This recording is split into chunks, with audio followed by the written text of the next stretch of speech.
I suspect that's generated some questions amongst the journalists joining us here today. We're very happy to take your questions. A reminder, the embargo is still on. It's only 9:30. We've got an hour before that comes off, which means we also have an hour for questions. Please raise your hand, and when you start your question, just identify yourself and your publication, and we'll take it from there. So we'll start over here.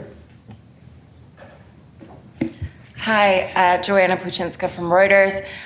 Given the ongoing supply chain challenges, I wanted to ask a question specifically about Airbus and their decision to limit their delivery targets for the year. What sort of impact does that have, and how would you compare what happened there to the Boeing crisis? And then if you have any broader comments on accountability when it comes to supply chain issues and delivery targets, that'd be great. Yeah, so obviously Airbus will fall short of their original forecast for deliveries, or would appear, we've 1 month to go, but I think based on deliveries to the end of November, it's unlikely that they'll meet the target that they had set. Disappointing, no great surprise. I think, again, there is often a disconnect between what the airframe OEMs can do and what the engine OEMs can do, and we're likely to see that continue for some time. So it just adds to the problem, continues to frustrate people. I think we are seeing a shift where it's generally recognized that Boeing's performance has significantly improved. People have a lot more confidence in Boeing delivering the commitments that they have made, and we're seeing people having less confidence in Airbus.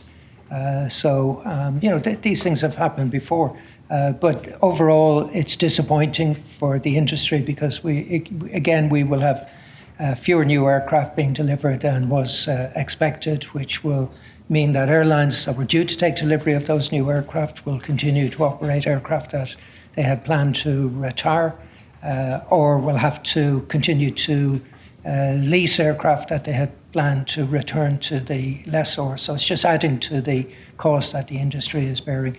And one of the other issues that probably isn't fully captured in the analysis that we did, and maybe needs to be done in a second stage analysis, is we're seeing evidence now of airlines having to retain leased aircraft for longer than they had expected because they're not able to fulfill the redelivery conditions associated with the lease, because they can't get the maintenance, and particularly the engine maintenance, completed in time to be able to hand back the aircraft. So these problems continue to add to the financial challenge that the industry has. I don't want to pick on Airbus and Boeing too much because they've been in the focus of our anger for some time. And that's why I'm deliberately highlighting the engine OEMs and some of the other OEMs, and we'll continue to do this. But when you put the whole supply chain and all of the OEMs together, it's a very disappointing performance. But we are pleased that Boeing has significantly raised its game. And as I said, the general view that's being expressed now is that Boeing are delivering on the commitments that they've made. When they tell an airline they'll get an aircraft in March, they're getting the aircraft in March. There's less confidence in Airbus than there has been, and I think Airbus need to reflect on the problems that Boeing encountered and to make sure that they get their act together and start delivering good quality aircraft at the time they promised the aircraft to the airlines. Great, thank you. Take a question at the back. Yeah, just press on the mic in front of you. Yeah, hi, good morning. Tanguy Kemener with Agence France Presse based in Paris. I wanted to ask you, Willie, and maybe Mary as well, about North America, where demand is projected to be a bit flat in 2026.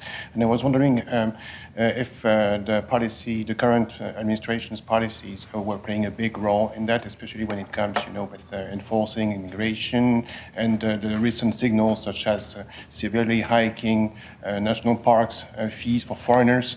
Is it a big concern to you, in the months forward? Thank you. So I think the US is, what you got to remember about the US, it's a very big domestic market. About 2/3 of the capacity is in the domestic market, 1/3 in international. So it's more a reflection of what's happening in the domestic market. And what we're seeing there is obviously continuing reduction in capacity at some of the major airports, particularly around New York, because of ATC issues. And they will continue into 2026. So airlines have, if you like, tempered their ambition in terms of expansion. I think there's clearly some US economic issues that maybe Mari would like to comment on. When I look at international travel, particularly North Atlantic, it continues to be okay. So I was just looking at the figures this morning. To the end of October, the Europe to North America, so the transatlantic, is up 2.6% versus last year. So that's a positive development. I think the growth is less than maybe people had anticipated at the beginning of the year. The flow of traffic is more US into Europe than Europe into US. So again, I think the stories that we're hearing about border issues in the US and these additional fees will have less of an impact on the overall evolution of the market. So I would expect transatlantic traffic to continue to grow in 2026. But I think we do have to recognize that there are limitations on airport capacity, principally as a result of ATC. And then I think there's, the US domestic economy has been impacted by higher prices. I think it's recognized by everybody that prices, cost of living issues still dominate the consumer issues in the US. But maybe Mari, you'd like to comment? Yeah, sure. So definitely we do see that prices are sticky. Service prices are, very reluctant to come down. And we don't know exactly the transmission delays, for the tariff measures and so on. So I think even Jerome Powell would say that he's likely to be disappointed in terms of the lack of speed with which inflation is going to come down. But the central bank has said at the same time that they are more worried about the labor market. So that is, of course, where we will have to keep our eyes focused on seeing, what could possibly be the impact on the labor market, which has been so absolutely stellar in spite of all the difficulties in the global economic context. So, the worst thing that could happen, of course, is that the labor market slows, that monetary and fiscal policy fails to sort of save the labor market, unemployment shoots up, and inflation remains high. Yeah, so I think, that concept of some sort of mild form of stagflation is entirely plausible. Yeah, now please don't be too alarmed when I say that, because it's all relative, and we still are not projecting an outright recession in the US, and think that the central bank will, have a reasonable impact on these parameters. But that's sort of, nevertheless, the conceptual context that I believe that we can anticipate in the US. Okay, we'll come to the front of the room. So we'll take a question here, and then we'll move towards the other side. Good morning, Ricardo Del Piano from Latin America, El Aéreo. We have, you see in Latin America traffic growth, but however, mentioning the critical situation as the currency fluctuation. But what happened with the regulations and taxes? We have new taxes in Brazil, 8 projects about new consumer regulations in Chile. We have high taxes for connecting flight in Lima. What is your opinion for the next year? Yeah, I think you've highlighted the challenge in Latin America. So we have, I think, great opportunity there. It should be one of the fastest growing markets in the world. Connectivity is absolutely critical. But we are seeing the growth in Latin America and the low levels of profitability of the airline industry, which continue to be frustrated by regulations, which are clearly damaging the industry and constraining the availability of growth. I think the industry is still viewed as a very profitable industry when in fact it's not. I think often governments get misled by looking at the top line revenue rather than the bottom line profit, and believe that this is an industry that can bear additional regulation and additional costs. We are seeing some indications that I would describe as being positive, particularly in Brazil, but there's a lot more that needs to happen there. We're pleased to bring the AGM to Brazil next year, Rio, because I think it'll give us an opportunity to really showcase the Latin American market and what we believe it could be if some of these regulatory and taxation issues were addressed. So I think it's very frustrating. Again, you've got very well-run airlines who have been, forced into restructuring. A lot of it because of currency volatility, completely outside of their control. A lot of it frustrated by regulation and taxes, which again, completely outside of their control. So I think these airlines are very well-run, very capable management teams. In some cases, I would describe them as, really top-class airline leadership there. But the operating environment in Latin America is particularly challenging.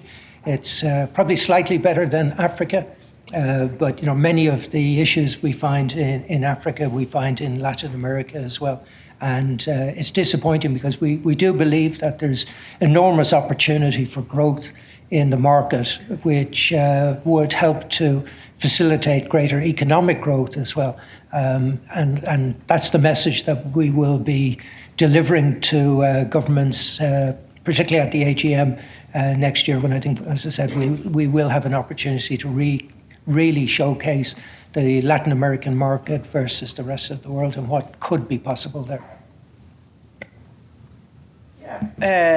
So I feel like stressing the fact that these specific taxes that airline ticket tax, that when governments impose ticket taxes, they're obviously paid for by the passenger, and we call them specific taxes, and they are in economics the least favored form of taxes. If we were to consult the government as to how do you best raise taxes in your country, this is what a broad consensus of economists have arrived at, saying that this is the least effective.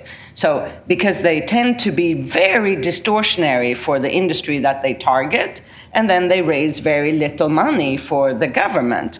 And this is why most governments prefer broad-based, equal sales taxes, for instance, VAT, on same rate on everybody, so to speak, with few exceptions. That is the go-to tax option for governments. We obviously think that governments need to raise taxes, Without taxes, there are no government services. We just want them to raise taxes in a more efficient way.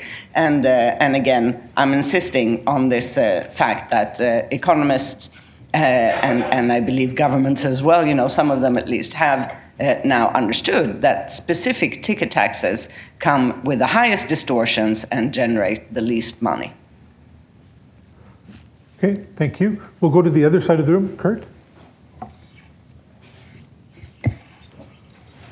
Hope this works. Yes. Hello again. Hi, Kurt Hoffman from Air Transport World. Two topics. Willy, you mentioned at the very beginning the social media channels bringing videos from airlines during aircraft during evacuation. What do you think airlines can do or should do immediately to reduce this coverage? And maybe you have a number for us. How many aircrafts actually operating worldwide at the moment? So on the first one, I think what you have seen is an increase in announcements being made by crew when preparing for takeoff and landing, reiterating the fact that in the event of an emergency, people should leave their hand baggage behind. More and more airlines are making that announcement. More and more people, I'm pleased to say, seem to be aware that that announcement is being made, but the message needs to get across in a much stronger way. I stress the fact that these are incredibly rare incidents, but if you are unfortunate enough to be involved in an event where the aircraft has to be evacuated, all I can say to you is get off that aircraft as quickly as possible. And that should be the message for everybody. You know, crew are trained to get the people out of the aircraft. The manufacturers have proven that the aircraft can be evacuated safely within 90 seconds. But what we're seeing of late is, you know, people delaying the evacuation because they're stopping in the aisles to try and recover their hand baggage, and it's an absolutely crazy thing to do. In terms of the number of aircraft operating, the number I have in my head is about 27,000 currently, give or take a couple of hundred, around 27,000 aircraft. Okay, we'll take a question here and then we'll go around to the other side. Ayşe Kalın, Aviation Turkey magazine. European countries increase their defense budgets nowadays and divert their resources into and budgets into this. So, and you mentioned that airport infrastructure is becoming encouraging, but in terms of Europe, I'm curious about what do you think about how it will affect the industry in terms of supply chain and production plus infrastructures? Yeah, it's a point that we have recognized that with the increased focus on military spend, it will put additional pressure on the supply chain, both for the aircraft-specific parts, which we have factored into our analysis going forward. Less so on the airport development side, but you know, without question, it is going to put additional stress on the overall supply chain, and it's clear that there will be priority given, I think, in the short term, certainly, to the requirement to significantly increase the production on the defence side over the civil side. So that is, recognised as an additional factor in the supply chain. But we have, in our analysis of the aircraft supply issues, we have factored that in at this point. Okay, great, thank you. We'll take a question here. Yeah, just on the supply. Sorry, Ian Taylor from Travel Weekly in London. Hi, Willie. Just on the supply chain issue, I understand the frustration, but I'm struggling to see how the measures outlined this morning are going to make a significant difference, since the predictive maintenance and so on came in at the same time as the supply chain issues have just got worse and worse. Yeah, well, I think on the maintenance side, as Stuart said, one issue that can be addressed is having more third-party maintenance suppliers. The problem often there is the licensing required to undertake these maintenance activities and issues in terms of the supply of parts. So, parts that are supplied by the OEM directly tend to be much more expensive than parts that are supplied by alternative manufacturers, or in some cases the same manufacturer, but providing the part directly to the airline rather than to the OEM and then to the airline. So I think a review of how the aftermarket operates, particularly in the case of engines, is something that could make a big difference, because as the report pointed out, the amount of time taken to get an engine through the shop is significantly longer than it was, and in many cases this is because the maintenance provider is waiting for parts to be delivered, and in some cases these are very small. I wouldn't say inexpensive, because anything that goes into an engine is relatively expensive. But in the overall context of things, can be parts that would appear to be less expensive are delaying the delivery of the aircraft from the shop. I don't know. Yes, as you mentioned, Willie, the issue is the supply of parts. In particular, if we can get a wider pool of usable parts. So, as you mentioned, alternative parts, we do see an increase in the use of those parts. And as Willie mentioned, sometimes these parts are produced by the same supplier as the original OEM parts. That's a positive sign. Also for the usable serviceable materials as well, we see an increased use of those. So there's been a big dialogue going between IATA, the aircraft manufacturers, the OEMs, and our member airlines on what needs to be done. and there is a focus on maybe getting some agreement where these alternative parts can be used more widespread. As mentioned already, when you hand back an aircraft, you have to meet the requirements that were set in the leasing documents, etc. And in some cases, it requires bringing the aircraft back to the original condition, fitting original parts. So that there is some progress that could be made there, for example, and I see that as a positive step going forward. Okay, we'll take a question in towards the back. Yes. Yep. Hello. Hi, it's Ollie Gill. Sorry, if you can just wait 1 minute, we'll take a question from the back and then we'll come to you. Yeah. Hi, Willie. This is Manoj Ramam from PTI. So you mentioned about like India and China driving the growth. So in that context, two questions. One is about the airspace closure. So we have the airspace closure between India and Pakistan. Your comments and also about the ongoing crisis as Indigo, which is mainly attributed to the flight duty norms. Yeah, I think in relation to Indigo, I think your question is probably best directed at the management team. We're aware, obviously, of what's happening there as a result of the new flight time, duty time limitations that were introduced, impacting particularly on pilots, and that has led to the operational challenges that Indigo are facing at the moment.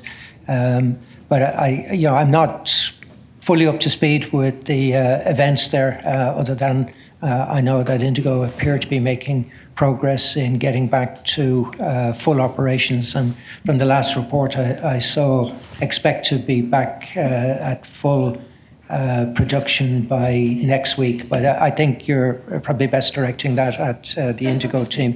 In relation to airspace closures, yeah, it goes to what I said at the beginning. We are seeing airspace being closed for political reasons, and clearly that's unacceptable to us. It's wrong that governments are using their airspace as a political or economic measure, and we would much prefer to see airspace open to all carriers, particularly when it's clear that there's no safety or security risk associated with utilising the airspace. So I would hope that where we are seeing these political closures of airspace, that we will see that addressed and that the airspace will reopen and be able to be used by all airlines. So it's disappointing for us to see an increase in the utilisation by governments of airspace as an economic and political weapon. Okay, and we'll come here. I'll try again. So it's Oliver Gill from the Sunday Times. Willie, you intimated there about legal action being taken against, I think, engine manufacturers. And could you expand a little bit on that? Is that a collective thing? Is that individual airlines? And just a second question, if I may, just around your point around the fact that airlines are going to have to reevaluate their commitments on SAF. That would mean that your former airline, IAG, would indeed have to, reevaluate. Are you expecting them to reevaluate their commitment next year? So let me take the second question first. I don't know about specific airlines because some airlines have clearly made quite significant progress in accessing SAF. I would highlight IAG and Air France as being two, so they may not have to, but I leave it to them to determine that. But I think what has happened is what we've seen is that some airlines who have made these commitments have moved early to secure supply, which means that other airlines who have made similar commitments are now finding that there's no supply available to them because the limited supply has already been taken up by some of the airlines. If you like, taking first mover advantage to secure their supply of SAF. So I leave it to the individual airlines to do that. But collectively, and I think of the industry, I've seen a figure that suggests that about 70% of airlines have made commitments around SAF by 2030. There's just no way that can be achieved. Absolutely no way. Then in relation to the first question, yeah, it's collective. So we as IATA would seek to, and we've done this before, because obviously individual airlines are in a difficult position in that in many cases the commercial relationship they have with the OEM is something that they don't want to put at risk. And individual airlines are not in a position to share the nature of their commercial agreements.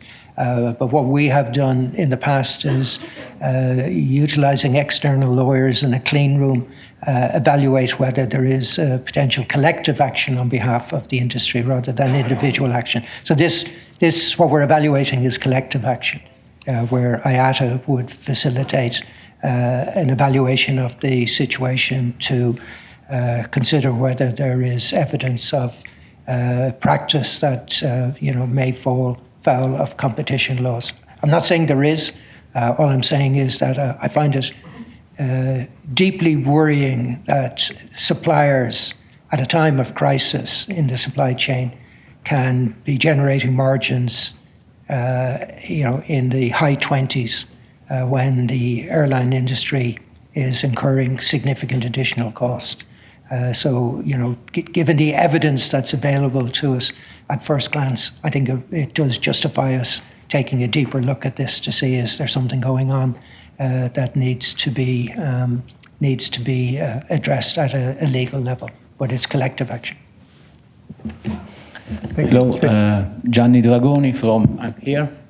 Hi, Willie. Il Fatto Quotidiano Italy. While the industry is setting new records about net profits, there are still some airlines struggling to reach an operating profit. We know one in Italy.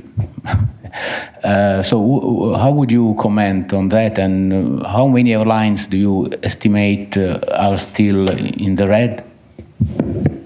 And about the price of aircraft due to the restraints in the supply chain, do you see that the real price, not the list price, has increased over the past years?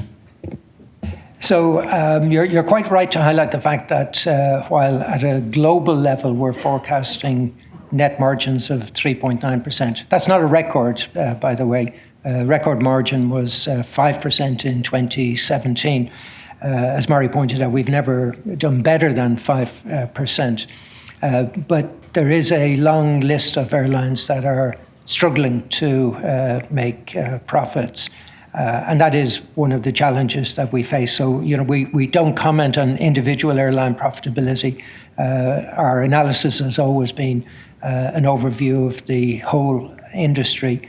And it's not the IATA members, it's the total industry. So it includes airlines that are not members of IATA. So when we produce these figures, it's an assessment of the overall airline industry profitability. But you're quite right to highlight the fact that there are many airlines who will be generating both operating and net margins in excess of the figure that we give there, and a lot of airlines who are struggling to make any margin at all, which continues to highlight the fact that at an industry level, this is a brutally competitive industry and very difficult for airlines to succeed in the environment in which we're operating. The pricing, I think it's very clear that the actual prices that airlines are paying has increased. There's a lot more evidence in terms of lease rates, lease rentals, because that's more reported on by the industry. But we've seen a significant increase in aircraft lease rental payments, and that would typically give you an indication of what you're seeing with aircraft pricing as well. But the lease rentals are a factor both of pricing and of availability, and they have significantly increased, which is added to the part of the 11 billion that Stuart outlined in the presentation that we made. So yeah, prices are more expensive. Okay, I'll take a question here. Leonard Bebri from the Italian newspaper Corriere Sera. I have a question related to the 2025 numbers, because on June you estimated a net profit of over 36 billion US dollars, and now you are forecasting a 39.5. Can you give an explanation of this almost plus 10% improvement? Thank you. Yeah, there's a couple of things that have happened. I think the cargo performance has been stronger than we had expected. As Murray said, we had anticipated cargo growth to be, I think the original forecast was 0.7%. We're now looking at over 3%. So cargo and the contribution that cargo makes to profitability has been greater than we had originally expected. And that has been a surprise because, given everything that was being talked about in terms of the supply chain issues for not just the industry, but overall, and then tariffs, we expected a more challenging environment for cargo. But what we've seen, and Murray mentioned it, is we've just seen trade lanes have adapted. So the number one air cargo trade lane has always been from Asia into North America. That's declined by 1.1% year to date to the end of October. But the number two lane has been Europe to Asia, and that's improved by 10.6%. So we've just seen a change in the supply chain, the air cargo trade lanes, and that's led to a stronger performance from the cargo. And then the US dollar has weakened from where we had originally expected. As Murray said, for non-US denominated airlines, a lot of the cost, about 50% of the cost base is in US dollars. So if you see a weakening US dollar, that normally is a positive. So there's been a few things that have changed. The general passenger environment has been okay. Our RPKs are slightly down on what we had expected, but that's mainly as a result of some disruptions that we witnessed in the middle of the year, which were driven in the main by the Middle East, events in the Middle East. But I would say two big factors, and maybe Murray, you want to add to it, but two big factors since our June forecast is the US dollar and cargo. Yeah, and I totally take the blame for having entered 2025 with a feeling that the sky was falling down and the global economy was going to come to an end. And we made actually a huge effort not to put all our pessimism into our first numbers, but clearly were sort of bizarrely saved by the implementation of these protectionist policies, which was piecemeal, delayed, on and off. And I'm not saying that any of that was good, but it was certainly better than the stratospheric protectionism that was predicted at the beginning of the year. So I just wanted to highlight that fact again, that factor as well. Thank you. Take a question here. Chris Jasper from the Daily Telegraph. Returning to SAF, you mentioned IAG there, but given that that 10% mandate applies to anyone uptaking fuel in the UK by 2030, do you think that ultimately the British government is going to have to revisit that target, just given the pressure from the wider industry and airlines more generally beyond IAG, perhaps saying that it's just untenable for them? And secondly, also, in terms of what you're saying about price gouging by the fuel suppliers, I presume that's just a reaction to supply and demand. I mean, what do you think the regulators can do about that? And also, by 2030, isn't it the case that the mandate actually falls on the fuel suppliers, not the airline, right? Well, let me address this. So what we're seeing is that airlines that need to comply with mandates are unable to get supply. It's just physically impossible to get, so they can't meet their obligations under the mandates. So I think these mandates will have to be reevaluated. The point you make about it falls on the supplier, no. The cost falls on the supplier. The supplier just passes those costs on. So if they don't supply the required amount of SAF, they get financially penalised. They just pass that on to the customer. That's exactly what's happening. And in fact, what they're doing now is they're anticipating that they're not going to meet the supply. and therefore they're already passing it on. So it's not a case of supply and demand. It's a case of these guys are in a position, because they're monopoly suppliers, to adjust the price to protect themselves, and in many cases not just protect themselves against the additional costs that they will incur, but actually to make even more money.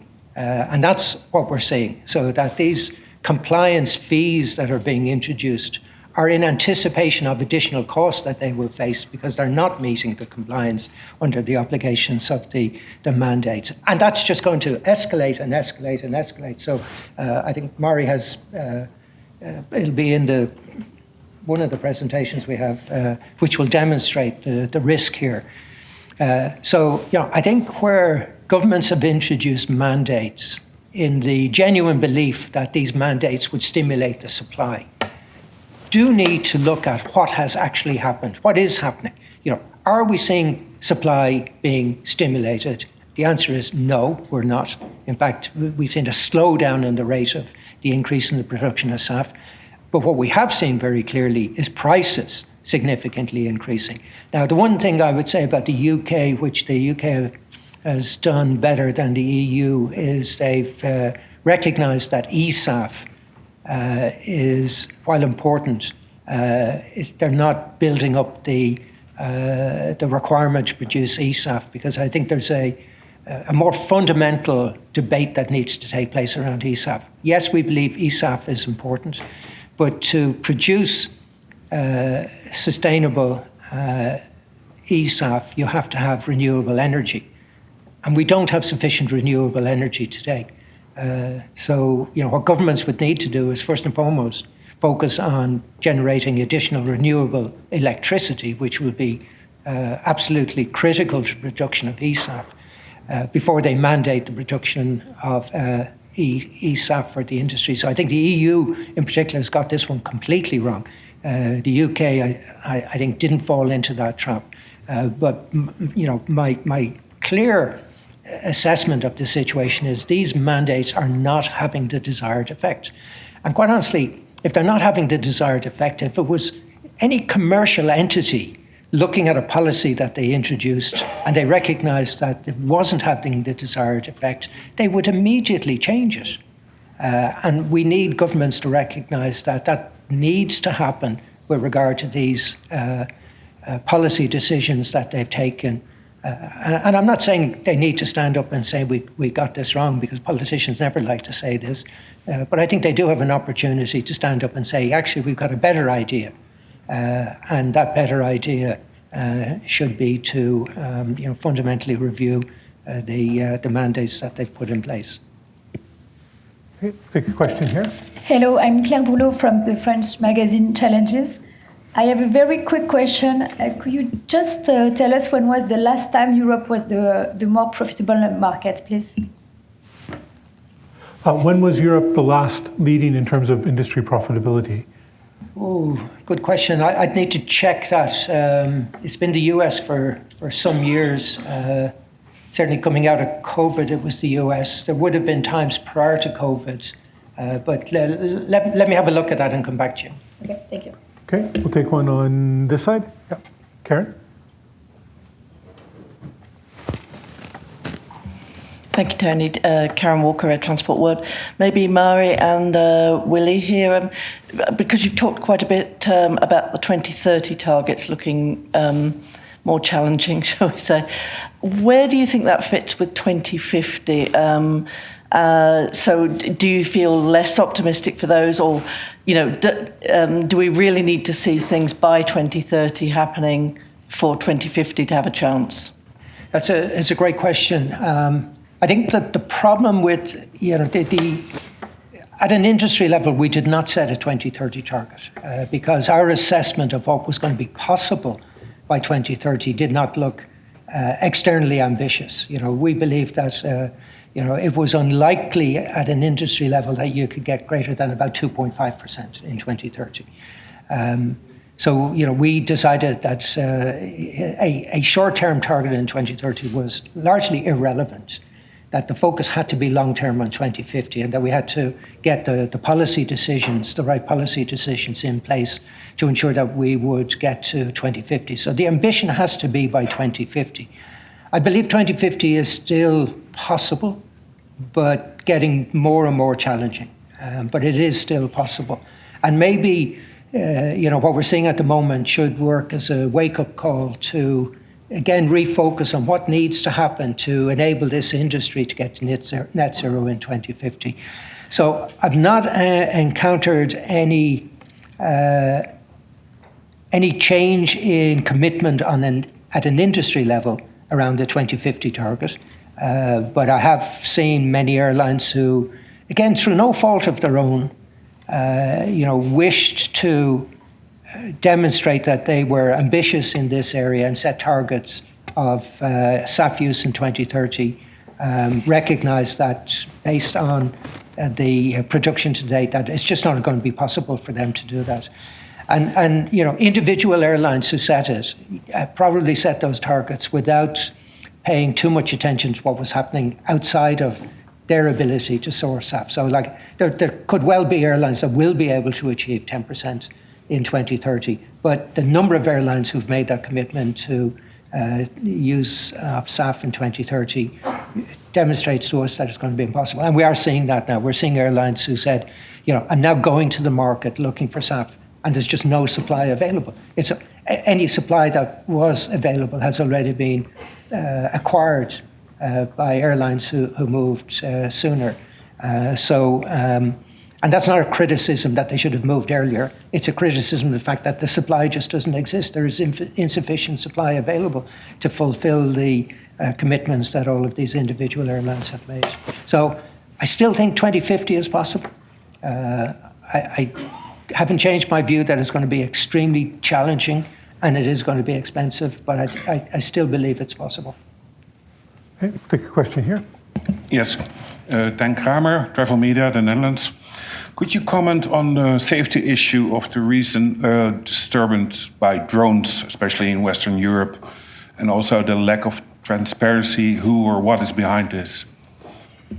Yeah, it's a concern, obviously. The original concern that the industry had was about, isolated drone issues by individuals operating drones in the vicinity of the airport. And we've seen some cases of that, although we've also seen some cases of drones being reported where there was no evidence of the drone being there. I think what's been more evident in Europe of late is a organized attack to disrupt the commercial activity in certain countries. Now, I don't know who's behind that. We can all speculate as to who's behind that, but certainly the degree to which these issues have come about point to a more coordinated, organized, disruptive objective rather than individual people playing with their drone near an airport. And therefore, yes, it is of concern to the industry. And, clearly the industry, looks to governments to come up with a solution to that. We'll keep this under review, but the trend of late, particularly in the regions in which it's happened, is something that is of concern to us. Okay, we'll take a question at the back of the room. Yeah, on the left first, and then. Hello. Hi. This is Vinod from Oman. I want to know about we had a AGM in Delhi in June, and 1 week later we had the Air India plane crash in Ahmedabad. It's almost 6 months now. What is the status? We still don't know what actually happened with that incident. What was the cause behind? Why is there so much delay about this? And now that they have also relaunched the survey for the search for MH370. So just some clarifications on that. So in relation to the Air India accident, I think we do have to commend the Indian government for producing the interim report on time, which provided an initial assessment based on the facts that were available at that stage. But I think it's absolutely critical that all of us wait for the full investigation to be complete. It's normal that under ICAO Annex that the requirement is to publish, if available, if possible, a full report within 12 months. So there's still, time for the investigators to complete what clearly is a difficult task to complete their evaluation and to produce their full report. So we won't speculate on what the cause is. We'll wait for the full accident report to be produced. But it does highlight once again how important it is for governments to comply with their obligations under ICAO and produce an interim report within 1 month, 30 days, and then a full report, if possible, within 1 year.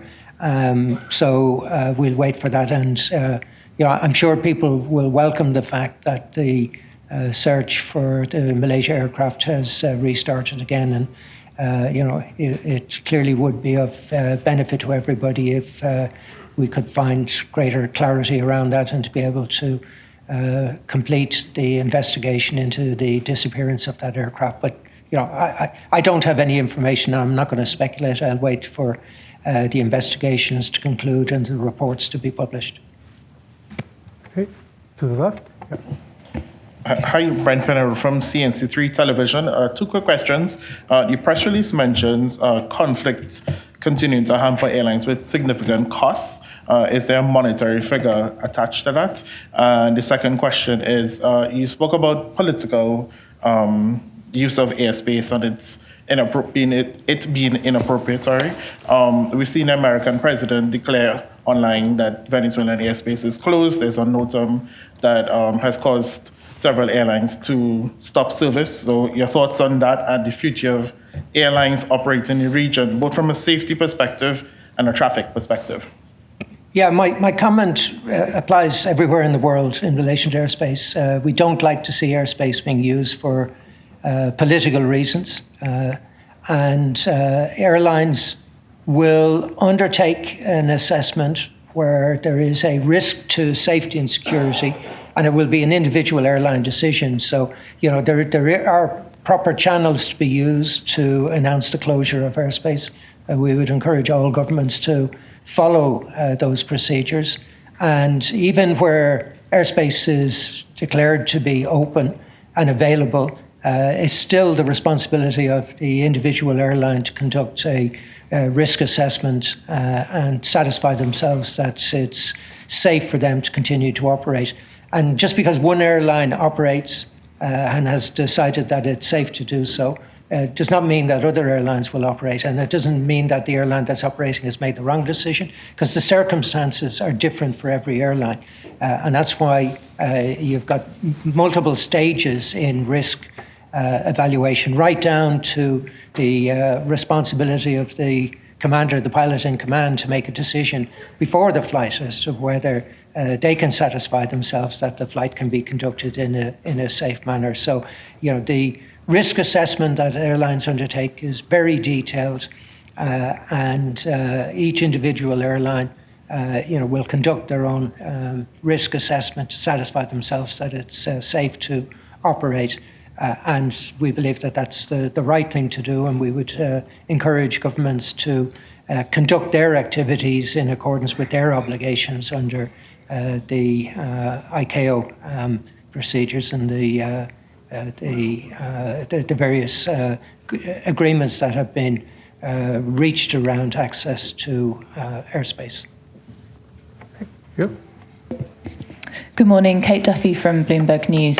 You said about Airbus and just the fact that it was no great surprise that they'd revised down their delivery target. Why do you think this is? Are they potentially cutting corners? Are they making their delivery target too high, or is it just a case of bad luck? No, I don't think they're cutting corners. Would never accuse any of the OEMs of doing that. I think they've just encountered issues that were unanticipated.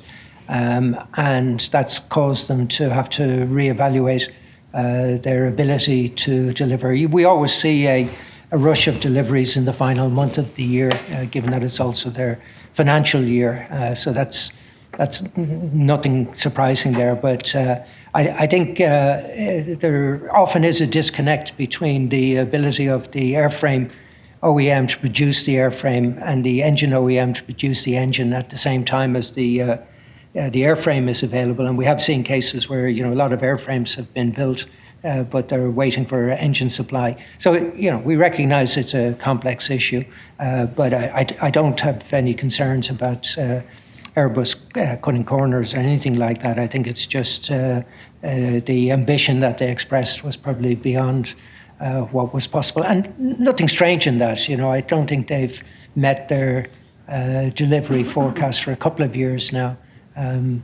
But that's why I say it's no surprise to me that they're not or unlikely to meet the forecast that they had set for themselves. Big question here. Robbie Silk with Travel Weekly US. On seats, I remember at the AGM, Campbell Wilson commenting that was the biggest problem Air India was having, was getting seats. And I know that's a broader problem. Can you talk to the significance of delays in seats and where that stacks up in terms, is it one of the worst choke points? Yeah, it's a great point. It is surprisingly a big choke point at the moment. And we're working collaboratively with the regulators, both the FAA and IATA, and there's a meeting next week, I think. Stuart, do you want to maybe? Yes, indeed. There's a meeting next week, which we welcome, to get the regulators around the table and the OEMs, etc., to determine what is the root cause of these certification delays. It's unacceptable that the customers need to wait for the seats to be certified in their aircraft. It's crazy. Yeah, seat certification is a very complex area and has become more complex. Like it was always an area, and going back to my times at BA when we were frustrated by the difficulties and the delays in getting certification for seats. Clearly, it has to be done properly, but we are concerned that it's becoming much more difficult for us to get the industry to get seats certified so that they can enter into service. And it's a surprising choke point that's clear in the industry. It's been there for some time, but it's become even worse. So you're right to highlight it. And I think the fact that there's now a meeting with both of the regulators, the FAA and IATA, with the industry to look at this gives you an indication of the level of frustration that exists in relation to the issue. Okay, great, thank you. We have about 9 minutes left before the embargo breaks and this session ends. So we'll try and get as many questions as we can in. If you can keep your questions short, that'll help us get around to more people. So maybe we'll take one here. Rick Adams, Aviation Voices. How do you see the impact of artificial intelligence on airline operations, and what concerns do you have?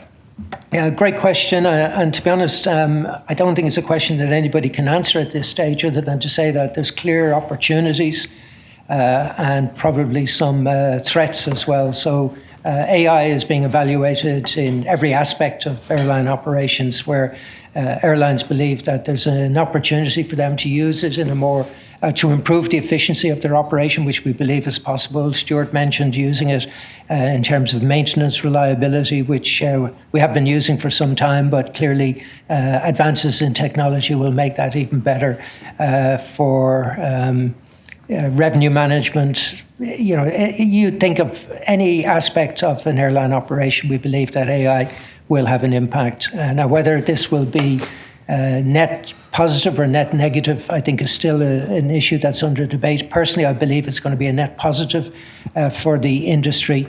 But like every industry, I think we're still working to understand exactly where the opportunities are to move quickly to take advantage of those opportunities, while at the same time making sure that we're not opening the industry to any risks from an AI point of view. And some airlines are more advanced than others. Some issues are being evaluated at an industry level. Some individual airlines are looking at this as a competitive advantage issue. I think it's going to become much more clear as we go through 2026 just where AI is going to have an impact on the industry. But I'm personally positive about how AI will be utilized to improve the customer experience, to improve operational efficiency, to improve our interaction with airports and ANSPs, and make it a more efficient airline industry for everyone involved. Okay, we'll take a question on the far side. Leman Hamoui from Arab News in Saudi Arabia. My question is specifically about the Middle East's role, as you said, the quote, champion of net profit. I want to ask you quickly, what factors play a role in that? And would you suggest, or would you say that Saudi Arabia and UAE's roles, how do they contribute to this net profit in the Middle East? So again, we don't break it down on an individual country level, but the Middle East, what you see is clearly a much stronger focus on long-haul travel, strong premium demand, very good infrastructure availability, clear coordination between airports, suppliers, and regulators, all working together to ensure the effective operation of the industry. I think it's a great model for other areas of the world to look at. Pleased to see the GCC look at a common safety regulator, where obviously working together can enhance the overall benefit and security of operation. So I think it's a great example of where everybody is working in the same direction. You've got alignment between all of the key players, and that helps to ensure that the operation of the industry there is as efficient as possible. So very encouraged by what we see in the Middle East, the investments that are being made by the airlines, the airports, ANSP, everything that goes on there, I think is a good example for other regions to follow. Great. We'll take a question here. Yes, Edgardo Jimenez Mazo from Aviation Line, Argentina. How would you describe the current relationship between the industry and its unions and workers? And this is kind of answered before, but what impact do you think the advancement of artificial intelligence and automation will have on them? Yeah, I think the industry relationship is generally positive. I'm not aware of any major issues. There will always be individual items of concern, but at an industry level, I think it's quite good. I think the fact that in Mari's presentation she demonstrates that labour costs are now the number one cost facing the industry. We continue to be an industry that I think is attractive for labour. I think AI, again, going to what I said, I think there will be opportunities and potential threats everywhere. What I've seen in the past is where technology has been feared. I look at things like self-service technology, which was something that many labour groups feared would have a big impact. That's not the case. If anything, I think it's been used to enhance the skills of the people working in airports, because they're now genuinely used for customer service rather than for routine transactional activities that didn't really require a person. I often contrast my experience of checking in to a hotel compared to my experience of traveling with an airline. I'm still incredibly frustrated by the requirement for me to go up to the airline or the hotel desk, to check in and go through the same process, even though I'm traveling, often utilizing the same hotel in many cases, the same hotel chain more often than not. And yet, it's as if I've just appeared for the first time ever. And I compare that to how the airline industry has adapted self-service technology to benefit the consumer. So I think this is an area where there will be change. But if my experience of the past is any indication of what's likely to happen in the future, I think that there's a real opportunity for this to be beneficial for both the airline, the customer, or for all the stakeholders, the airline, the customer, and the employees. Take a question here. Hi, Helen Massey-Beresford from Aviation Week. I just wanted to come back to SAF. When you talked about the compliance fees, Is there any scope for something to be done? Can authorities sort of rectify that problem?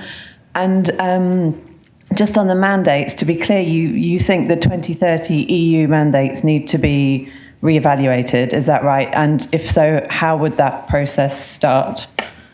Yeah, well, you'll have to challenge the EU on that. But is there anything the regulators can do? Absolutely, regulators have complete control and power over this. And that's why we're highlighting this issue as to what is actually happening as a result of these mandates. I don't think regulators anticipated that they would see fuel suppliers utilize the mandate to increase prices. I'd be amazed if that's what they thought would happen. The economists could have told them that that's what's going to happen, but I don't believe that was obvious to them. I still believe, the IATA report says that the 2030 target is still achievable. I think it's a report that is biased to the optimism and requires everything to go in the right way for the target to be achieved. Personally, I don't believe it is achievable. And I particularly don't believe the ESAF element is either achievable, but also a challenge whether it's responsible. Given that we don't have an excess of renewable electricity, is it the right thing to do to be utilising what limited renewable electricity is available to produce ESAF when there are alternatives available? So I think the regulators can do something, yes. And what should the regulators do? I think they urgently need to look at what is actually happening versus what they believed would happen.